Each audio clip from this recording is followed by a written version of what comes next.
இன்றே சப்ஸ்கிரைப் செய்து உங்கள் ஃபேவரட் ஷோகளை காணுங்கள். என்னது இது சார்? இப்போதைக்கு இந்த பணத்தை வச்சுக்கோங்க. மிச்ச பணத்தை நான் கொஞ்சம் கொஞ்சமாக கொடுத்துட்றேன் சார். என்ன விளையாடுறியா? என் முதலாளி எத்தனை லட்சத்துக்கு பொருளை கொடுத்தாரு, நீ எவ்வளவு பணம் கொடுக்குற? இதெல்லாம் வேலைக்கு ஆகாது. மொத்தமா பணத்தை கொடுக்குறதா கொடு, இல்லைனா கடையை மூடிட்டு சாவியை கொடு. மொத்த பொருளையும் நான் எடுத்துட்டு போறேன். ஐயோ சார் சார் ப்ளீஸ் சார், ஒரு சின்ன பிரச்சனை சார். நான் கண்டிப்பாக கொடுத்துட்றேன் சார். சார் நான் கண்டிப்பாக ஏமாற்ற மாட்டேன் சார். சார் என்னை நம்புங்க சார். நான் உன்னை எப்படியா நம்புறது? சார் இந்த கடை எனக்கு ரொம்ப வருஷத்துக்கு கனவு சார். நான் இந்த இடத்துக்கு வரத்துக்கு ரொம்ப கஷ்டப்பட்டிருக்கேன் சார். இப்படி பண்ணீங்கன்னா என் குடும்பம் என் மேலே வச்சிருக்க நம்பிக்கையே போயிடும் சார். Please sir. நீ கெஞ்சறதுக்கு நான் விட்டு கொடுத்தா என் முதலாளி யார் பதில் சொல்றது? அவர் என்ன செருப்பால் அடிப்பாரு. அதெல்லாம் முடியாது. ஒழுங்கா பணத்தை கொடுக்குற வழியை பாரு சார். இல்லனா கடையில் இருக்கிற மொத்த பொருளையும் நான் எடுத்துட்டு போறேன் சார். இதெல்லாம் முதலாளி கொடுத்த பணத்துக்கு ஈடாகுமாயா? சார் ப்ளீஸ் சார், உங்க காலில் வேணாலும் விழுறேன் சார். என்ன பண்ற? காலெல்லாம் விடாதயா. ப்ளீஸ் சார், எனக்கு கொஞ்சம் டைம் கொடுங்க சார். நீ எவ்வளவு நாள்ல பணத்தை கொடுப்ப? ஒரு வாரத்தில் கொடுத்துறேன் சார். ஒரு வாரம்லாம் கொடுக்க முடியாது. இன்னும் 2 நாள் தான் டைம் சார். அதுக்குள்ள பணத்தை கொடுக்குற வழியை பாரு. அதுவும் நீ இந்த மாதிரி கெஞ்சறதால தான். உனக்கு புதுசா ஒரு தொழில் பண்றதுக்கு வாய்ப்பு கொடுத்தா நீ எங்களே ஏமாத்த பாக்குறியா? சார் சார் நான் உங்களை ஏமாத்த மாட்டேன் சார். அப்ப நீ பண்றதுக்கு பேர் என்னையா? இன்னும் 2 நாள்ல கொடுக்கலனா உன் மான மரியாதைக்கு எடுத்துருவேன். ஏன் இன்னும் சோகமா இருக்க? உங்க அக்கா உங்ககிட்ட பேசலையா? அக்கா திரும்ப என்ன கூப்பிடவே இல்லைங்க. அப்போ நைட் ஃபுல்லா உங்க அக்காவை பத்தி மட்டும் தான் யோசிச்சுட்டு இருந்தியா?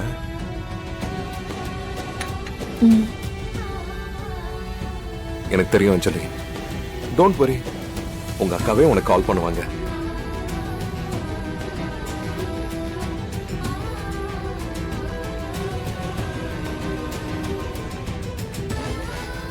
ஏங்க, நான் உங்ககிட்ட ஒன்று கேட்கணும்னு இருந்தேன். நைட்டு ஃபுல்லா லேப்டாப்பே பார்த்துக்கிட்டு இருந்தீங்கல்ல, என்னங்க ஒர்க் பண்ணிக்கிட்டு இருக்கீங்க? என்னோட கனவை நினைவாக்குறதுக்காக உழைச்சுக்கிட்டு இருக்கேன். கனவா? என்னங்க உங்க கனவு? எவ்வளவு பெரிய பிசினஸ் மேன் நீங்க. தமிழ்நாட்டிலே விரல் வெட்டி என்ற அளவுக்கு பணக்காரரா இருக்கீங்க. இதுக்கு மேல என்னங்க உங்க கனவு? கனவுக்கு எல்லையே இல்ல அஞ்சலி. இந்த உலகத்திலேயே சென்னையிலேயே பிக்கஸ்ட் ஐடி கம்பெனி ஒன்று ஓபன் பண்ணணும். அதுதான் என்னோட ஆம்பிஷன். ஓ நைஸ்ங்க. ஆனா நீங்க என்கிட்ட சொல்லவே இல்லை. எல்லா வேலையும் முடிஞ்சதுக்கு அப்புறம் சொல்லலான் இருந்தேன். நீ வேற ரொம்ப ரொம்ப அப்செட்டா இருந்தியா? உன்னை சந்தோஷப்படுத்த வேண்டியது என்னோட கடமை. அதனாலதான் இப்பவே சொன்னேன். கொஞ்சம் இருப்பா சமந்தி. என்னம்மா இவ்வளவு வெயிட்டான பொருளா இருக்கு? இதை தூக்கிட்டு எங்க போயிட்டு இருக்கீங்க? வேலை செய்யற வீட்டுல வாங்கிட்டு வர சொன்னாங்க. என்னம்மா நீ? எனக்கு உடம்பு சரியில்லை, இதெல்லாம் செய்ய முடியாதுன்னு சொல்ல வேண்டாமா? அது மருந்தெல்லாம் ஒழுங்கா சாப்பிடுறீங்கல்ல? மருந்தெல்லாம் ஒண்ணும் சாப்பிடுறது இல்லையே. நிறுத்திட்டீங்களா? இங்க பாருங்க, மருந்தெல்லாம் நிறுத்திட்டேன்னு இது மாதிரி வெயிட் எல்லாம் தூக்கிட்டு திரிய கூடாது. கொஞ்ச நாளைக்கு ரெஸ்ட் எடுங்க. உடம்பு முக்கியம். ஆட்டோ ஏதாவது பிடிக்கட்டுமா? அதெல்லாம் ஒண்ணும் வேணாம், பக்கத்துல தான், நான் நடந்தே போயிடுவேன். சரி, பார்த்து பத்திரம். நான் வரேன். கவிதாவை பத்திரமா பாத்துக்கோங்க. கவிதை எங்க வீட்டு புள்ள மாதிரிமா, நீங்க கவலைப்படாதீங்க. உங்க உடம்ப பத்திரமா பாத்துக்குங்க. பாத்து. சரிங்க.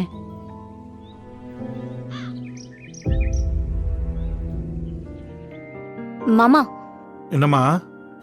சாப்பாடு ரெடி ஆயிடுச்சு, வாங்க சாப்பிடலாம். நான் குளிச்சிட்டு வந்துடுறேன், நீ சாப்பாடு எடுத்து வைமா. சரிங்க மாமா. கவிதா, இப்போ அம்மாவுக்கு உடம்பு எப்படிமா இருக்கு? இவளுக்கு வேற அவங்க அம்மாவை பத்தி பேசினாலே ஃபியூஸ் போயிடுமே. எப்பா அவங்களுக்கு உடம்பு இன்னும் அப்படியே தான்ப்பா இருக்கு, இன்னும் சரியாகலப்பா. அதை நினைச்சு நினைச்சு அவ கவலைப்பட்டு இருக்காப்பா. நீங்க கேட்டதும் பாருங்க, அவன் முகமே மாறி போச்சு. டேய், வயசான காலத்துல அவங்க ஒத்தையா இருந்து ஏன்டா கஷ்டப்பட்டுக்கிட்டு இருக்கணும்? இங்க கூட்டிட்டு வந்துட வேண்டியதானே? ஏன்பா நானும் பல தடவை கூப்பிட்டுட்டேன், அவங்க தான் வரமாட்டேன்னு சொல்றாங்களே. வராதவங்கள என்ன கயிறு கட்டி இழுக்க முடியும்? நான் கவிதாவை கேட்டா, டேய் நீ ஏன்டா பதில் சொல்லிட்டு உட்காந்துருக்க? அவளுக்கு பேச வராது. சாரிப்பா, பேசுவா. கவிதா, இப்போ அம்மாவுக்கு பரவாயில்லையா? மருந்தெல்லாம் சாப்பிட்டுட்டு இருக்காங்களா?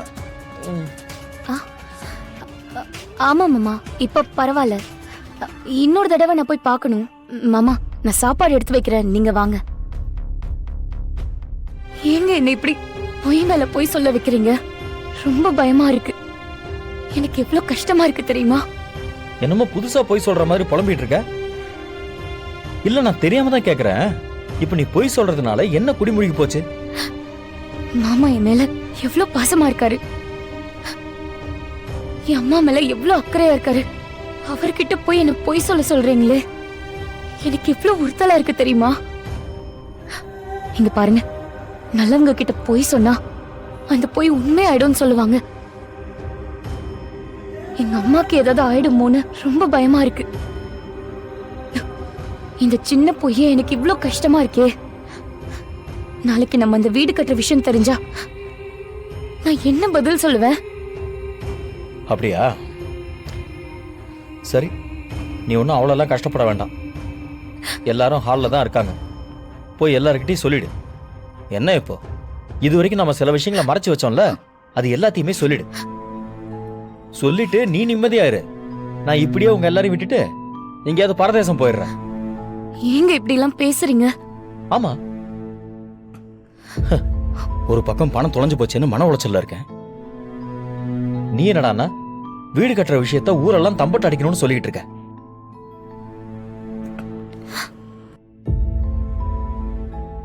இங்க பாரு, நான் யாருக்காக இதெல்லாம் பண்றேன்? அந்த வீடு கட்டி நான் மட்டுமா அதுல போய் படுத்துக்க போறேன்? அது உனக்காகவும் நம்ம பிள்ளைக்காகவும் தானம்மா. அதையே நீ புரிஞ்சுக்கவே மாட்டேங்கிற. புருஷன் பணத்தை தொலைச்சிட்டு வருத்தத்துல இருக்கானே, அந்த நேரத்துல ஆறுதலா இருப்போன்னு இல்லாம என்ன மேல மேல நோகடிச்சிட்டு இருக்கிய. ஏங்க கோச்சிக்காதீங்க. பாருங்க, உங்களை கஷ்டப்படுத்தணும்னு நான் இதை சொல்லல. மாமா எப்பவும் தீபாவை விட என் மேல கொஞ்சம் அதிகமா அக்கறை காட்டுவாங்க. அவங்க பொண்ணு மாதிரி தான் பாத்துப்பாங்க.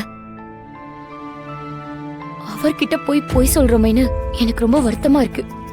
இங்க பாரு, உனக்கு நான் முக்கியமா இல்ல எங்க அப்பா முக்கியமா? என்னங்க சும்மா கடுப்பேத்திக்கிட்டு இருக்க?